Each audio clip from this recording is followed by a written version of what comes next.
예, 우리 옆에 뒤에 분하고 인사하겠습니다. 잘 오셨습니다. 예, 한번 따봉을 날려주시면서 성도님이야말로 진짜 최고십니다. 예, 제가 따봉 날리니까 어떤 분 따따봉을 날리시는데, 예, 한번 해보겠습니다. 따따봉을 날리시면서 진짜 최고십니다. 예, 여러분 진짜 이 귀한 오후 시간에 예배 자리를 사모하고 나온 여러분이야말로 최고의 성도님이신 줄로 믿습니다. 예, 오늘 오후 예배 후에 잠깐 우리 센터 건립을 위한 기도회가 있는데 우리 찬양대도 그냥 옷 갈아입지 마시고 올라가서 5분이면 끝나니까 함께 가서 기도하시면 좋을 것 같습니다. 잠깐 기도하겠습니다. 좋으신 하나님 감사합니다. 이 귀한 오후 시간 은혜를 사모하며 은혜의 자리에 나온 성도님들 한 분 한 분을 축복해 주옵소서. 예배자를 통해 하나님이 말씀하시고 그 말씀을 듣는 영혼을 통해서 하나님이 지금도 하나님의 뜻을 이루어 가심을 믿습니다. 오늘도 말씀을 통해 내게 주시고자 하시는 그 음성 붙잡고 우리의 삶이 하나님의 말씀의 복으로 채워지는 은혜가 있도록 인도해 주옵소서. 예수님의 이름으로 기도드리옵나이다. 아멘. 세상은 생각의 중요성에 관해서 굉장히 많이 강조하죠. 그런데 무엇보다도 생각 관리를 잘해야 되는 사람, 그 사람이 성도입니다. 하나님은 우리의 생각을 통해서 말씀하시고 또 생각을 통해서 일하십니다.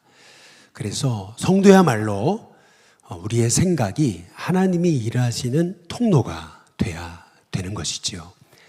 왜 우리의 생각이 하나님이 일하시는 통로가 돼야 되는 거냐 하면은 하나님이 이스라엘 백성을 출애굽하시는 그 꿈을 꾸고 모세를 통해서 이스라엘을 가나안 코앞에까지 인도하셨잖아요. 그게 몇 년 만이냐면 400년 만이거든요. 이제 코앞에 들어가기만 하면 돼요. 그런데 10명의 정탐꾼 돌아와가지고 그래서 그 땅을 악평하잖아요. 우리를 삼키는 땅이라고.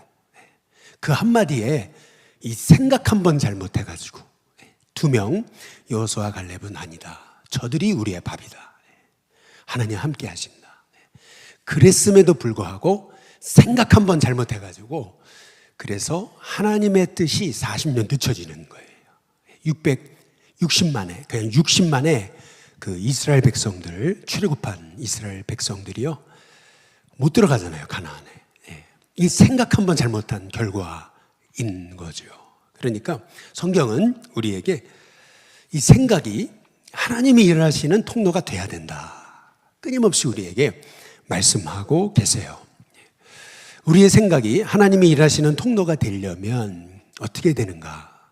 방법이 있습니다. 그것은 문제를 하나님의 시선으로 보는 것입니다. 한번 따라해 보겠습니다. 문제를 하나님의 관점으로 보자. 예, 문제를 누구의 관점으로요? 예, 내 관점이 아니고 하나님의 관점으로 보는 겁니다. 하나님이 모세를 부르시잖아요. 자기 관점으로 보니까 자기는 말도 못하고 그리고 40년간 이 광야에서 은둔자로 살아왔는데 자기가 사람들 앞에 설 자신이 없잖아요. 그래서 하나님께 뭐라 하냐면 오히려 하나님을 가르칩니다. 보낼 만한 자 보내라고. 사람 잘못 선택했다고. 하나님 맞으시냐고. 사람을 잘못 봐도 유분수지 하나님을 가르치고 있어요. 모세가요. 자기의 관점으로 자신을 봐서 그랬습니다. 그런데 하나님이 이 모세를 설득하시잖아요. 그리고 나서 모세로 하여금 하나님의 관점으로 이 모세 자신을 바라보게 하신 다음에 성경은 그 모세가 들었던 지팡이를 이렇게 얘기하고 있죠. 우리 출애굽기 4장 20절. 참 제가 좋아하는 말씀이에요. 모세가 그의 아내와 아들들을 나귀에 태우고 애굽으로 돌아갑니다. 그런데 모세가 누구의 지팡이요? 하나님의 지팡이를 모세의 손에 잡았다. 똑같은 지팡이입니다. 그 지팡이가 갑자기 어느 순간 뭐 대단한 그러한 지팡이로 변한 게 아니에요. 사실은 모세의 지팡이는 조그마한 막대기였다고 그러잖아요. 그냥 막대기 하나 들었어요. 전에는 그 막대기가 내 막대기였다면 이제는 하나님의 관점으로 자기의 삶을 바라보고 그 지팡이를 바라봤을 때 그 지팡이가 내 지팡이가 아니고 하나님의 지팡이가 되는 겁니다. 마찬가지로 우리 일신교회 부족하고 연약할지라도 우리가 하나님의 관점으로 일신교회를 바라보면 일신교회는 하나님의 지팡이가 되는 겁니다. 여러분의 자녀가 참 부족하고 때로는 실망시키는 게 많아도 하나님의 관점으로 여러분 자녀들을 보면 여러분의 자녀가 하나님의 지팡이가 되는 겁니다. 그러니까 우리가 자꾸 내 시선으로 우리 삶을 바라보는 게 아니고 하나님의 관점으로 우리의 삶을 바라봐야 된다. 그렇게 됐을 때 모세가 들고 있는 건 똑같은 지팡이입니다. 그럼에도 그게 하나님의 지팡이로 바뀌어지게 되는 거죠. 그래서 우리 인생에 어떤 문제든 어떤 사건이든 이거를 내 관점으로 보지 말고 이제는 하나님의 관점으로 보자. 시선을 바꾸자. 이제 그것이 오늘 우리가 함께 읽으신 이 창세기 39장을 통해서 우리가 깨달아야 될 말씀인 거죠. 우리 창세기 39장 한번 1절을 한번 보시면은 우리 한번 같이 한번 읽어볼까요? 같이 읽습니다. 시작. 요셉이 이끌려 애굽에 내려가매 바로의 신하 친위 대장 애굽 사람 보디발이 그를 그리로 데려간 이스마엘 사람의 손에서 요셉을 산이라. 한번 따라해 보겠습니다. 요셉을 산이라. 여기서 중요한 말씀이 요셉을 보디발이 산 거예요. 요셉이 팔려간 게 아닙니다. 샀다고 얘기하잖아요. 여러분 이게 굉장히 이제 중요한 거죠. 여러분 사도행전 27장의 1절에 보면은 바울이 죄수가 돼가지고 그래서 알렉산드리아 배 처음에는 아드라무테노 배에 타고 그 다음에 이제 알렉산드리아 배로 갈아타거든요. 근데 그때 성경은 이 바울이 죄수의 신분으로 그 아드라무테노 배에 이렇게 탔다, 알렉산드리아 배에 탔다 이제 이렇게 얘기를 하는데 거기에 성경에 너무 중요한 구절이 하나 있어요. 그게 뭐냐면 지금 바울이 죄수가 돼서 지금 로마로 끌려가는 게 아니에요. 거기 성경에 보면은 율리오, 백부장 율리오에게 이 바울을 맡겼다 그럽니다. 맡겼다. 그러니까 바울이 죄수가 돼서 끌려가는 게 아닙니다. 하나님이 바울을 율리오에게 맡긴 겁니다. 그러니까 다시 말하면 지금 요셉이 단순히 인신매매를 당해서 팔려간 게 아니고요. 보디발이 산 거예요. 그러니까 관점을 바꾸라고 말씀을 드리는 거죠. 다시 말해 지금 요셉은 애굽에 가지 못할 길을 간 게 아니에요. 하나님 보내신 거예요. 관점을 바꿔야 돼요. 내가 오지 말아야 될 곳에 온 게 아니고요. 하나님 보내신 거예요. 하나님 보내셨으니까 그 전에 내가 팔려갔다고 생각하면 세상에 억울한 사람은 내가 제일 억울한 사람인데 그런데 하나님이 보내셨다라고 한다면 생각이 바뀌는 거잖아요. 그러니까 하나님 보내신 애굽 땅이라고 한다면 지금 낙심하고 절망하는 것은 이건 사치죠. 이것은 불신앙이죠. 이것은 믿음 없는 행동이죠. 하나님 보내셨잖아요. 그러니까 그때부터 요셉은요 하나님께 묻기 시작하는 거예요. 저는 우리 일신교회 성도님들이 어찌 해야 될지 모를 때 하나님께 많이 여쭈시기를 주님의 이름으로 축복합니다. 하나님께 여쭈고 하나님 어떻게 해야 돼요? 하나님 보내셨잖아요. 그러면 하나님 계획이 있잖아요. 어떻게 해야 돼요? 여쭈기 시작했을 때 성경은 이렇게 얘기를 합니다. 오늘 39장 2절에 보면은 이렇게 얘기하죠. 여호와께서 요셉과 함께 하셨다. 하나님 보내셨잖아요. 그러니까 하나님 함께 하시죠. 그러니까 하나님이 함께 하시니까 그가 형통한 자가 되는 것입니다. 우리는 우리의 이 삶을 바라보는 좀 시선이 바뀔 필요가 좀 있어요. 왜냐하면은 우리가 찬송 부를 때도 우리 유명한 복음성가 있잖아요. 주님여 이 손을 꼭 잡고 가소서. 우리가 찬송 부르잖아요. 그런데요, 이걸 시선을 좀 바꿔보세요. 시선을 바꿔보면 하나님의 관점으로 이 찬양을 보게 되면은 이 찬양에 좀 어폐가 있습니다. 왜냐하면은 주님여 이 손을 꼭 잡고 가소서. 하나님이 그러시대요. 나는 네 손 한 번도 놓은 적 없는데. 보세요. 내가 하나님의 손 놓은 거지 하나님은 한 번도 내 손을 놓은 적이 없어요. 그런데 자기가 하나님의 손 놓고서 주님이여 이 손을 꼭 잡고 가소서.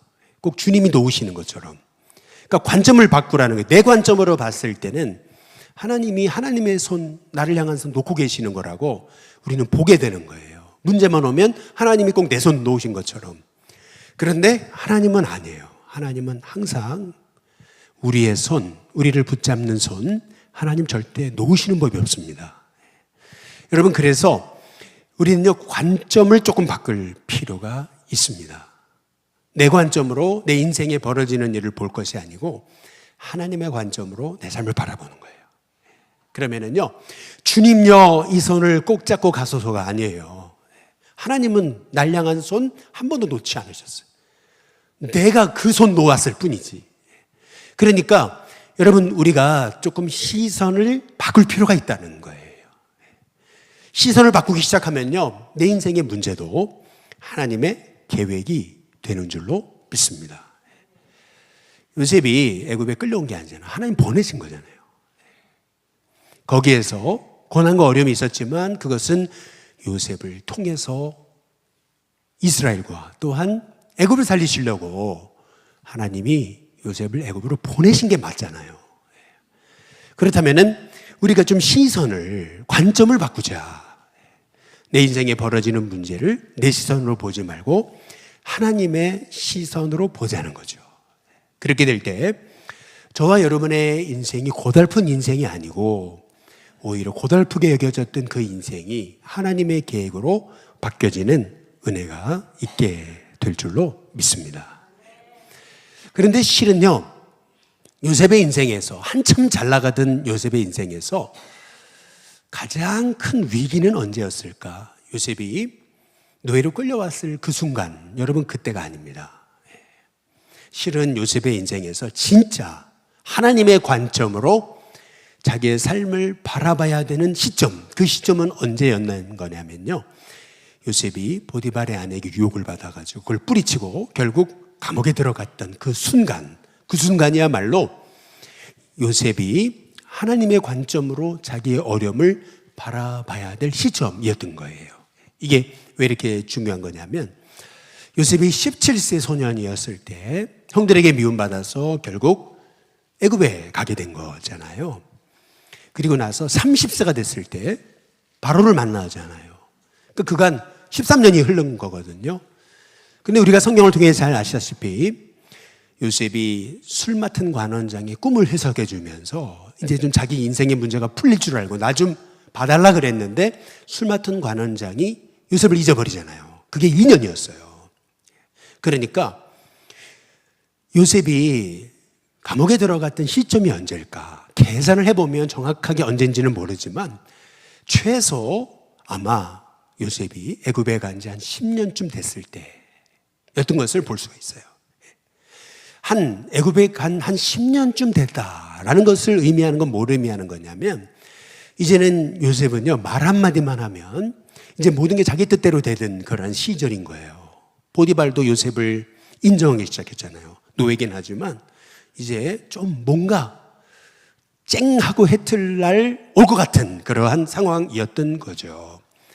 이제 자유인이 될 것 같기도 하고 뭔가 인생이 좀 풀릴 것 같은 그런 시점이 바로 요셉이 감옥에 들어갔던 그런 시점이었던 거예요. 한 10년쯤 흐르니까 이제는 보디발도 인정하고요, 또 통하지 않던 언어도요, 이제는 유창하게 되고, 그리고 거기에서 가정총무가 되면서 사람들에게 인정받고, 이제 그러다 보니까 뭔가 인생을 향한 기대감이 막 올라오던 시절 아니에요. 뭔가 이제 내 인생에 변화가 일어나겠다. 근데 그랬던 시점이었거든요. 근데 그랬던 시점에 오히려 보디발의 아내에게 유혹당하면서 믿음의 선택을 했을 때 감옥에 들어가잖아요. 사실 그때가 요셉에게는 가장 큰 위기의 순간이었던 거예요.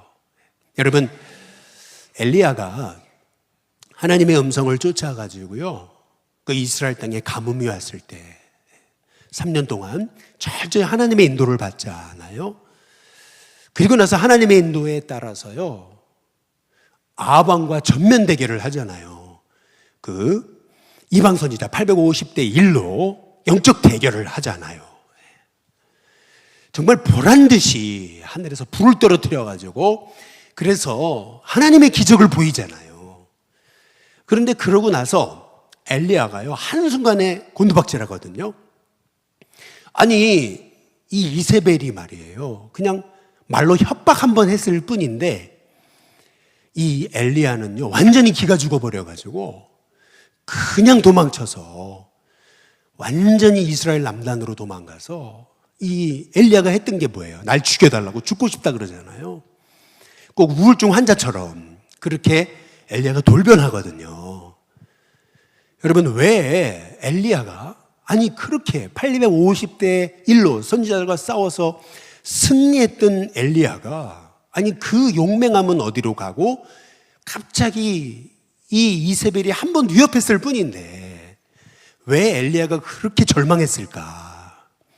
여러분 그 이유가 있다 그러잖아요. 여러분 그 이유가 뭐라고 생각하십니까? 뭐 성경에 보면 이 형편을 보고 이렇게 얘기하잖아요. 그런데 여러분 많은 사람들이 얘기하는 게 있어요. 그게 뭐냐면요. 엘리야는요 그동안 혼자 싸워왔어요. 3년 동안 가뭄의 때를 하나님 음성에 따라서 견뎌왔어요. 그리고 하나님의 말씀에 따라서요 850명의 선지자들과 정면 대결했잖아요. 그리고 승리했잖아요.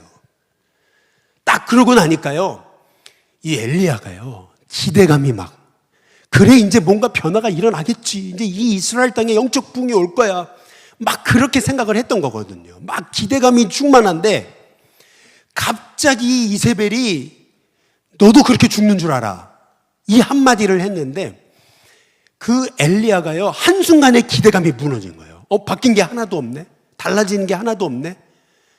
와 뭔가 변할 줄 알았는데 그동안 이스라엘의 변화를 위해 여기까지 달려왔는데 보니까 하나도 달라진 게 없는 거예요. 환경은 그대로예요. 아니 그것보다 더 나빠졌어요. 그러니까요 엘리야가요 완전 절망해버린 거예요.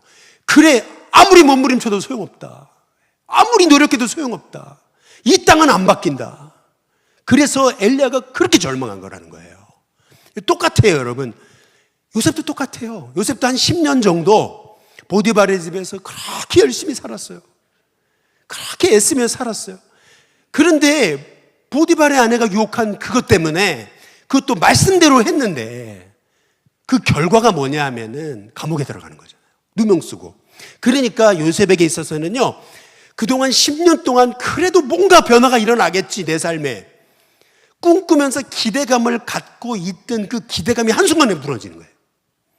그 사람이 기대를 안 하면은 그만큼 실망도 없어요. 사실 기대감을 버려버리면은요 아무 상처도 안 받아요. 그런데 왜 상처를 받는 거냐면 막 기대감이 있기 때문에 그래. 뭔가 변화가 되겠지. 뭔가 부흥을 하겠지. 뭔가 영원 구원의 역사가 일어나겠지. 그런데 그 기대감이 무너져요. 여러분 기대감이 무너지는 순간 실은 생각지 않은 절망이 오는 거예요. 이게 요셉이었어요. 가장 인간의 큰 절망의 순간은 이 기대감이 무너지는 순간이거든요. 그러니까 이 요셉에게 있어서 자신의 인생의 문제를 하나님의 관점으로 봐야 될 때가 언제냐면 그가 감옥에 들어갈 때였어요. 근데 놀랍게도 성경은 이렇게 얘기합니다. 우리 창세기 39장 한번 21절에 보면은요 참 놀라운 말씀이에요. 우리 같이 한번 읽어보시겠습니다. 같이 읽습니다. 시작. 여호와께서 요셉과 함께 하시고 그에게 인자를 더하사 간수장에게 은혜를 받게 하시매. 여러분 여전히 요셉은요 자신의 인생에 닥친 문제를요 하나님의 관점으로 봅니다. 실은요 여러분의 인생에 가장 큰 절망이 왔을 때 기대감이 무너졌을 때 뜻대로 되지 않을 때 여러분의 인생의 상황이 절대 변화될 것 같지 않을 때 여러분 그때야말로 여러분의 인생의 문제를 하나님의 관점으로 봐야 될 때인 줄로 믿습니다.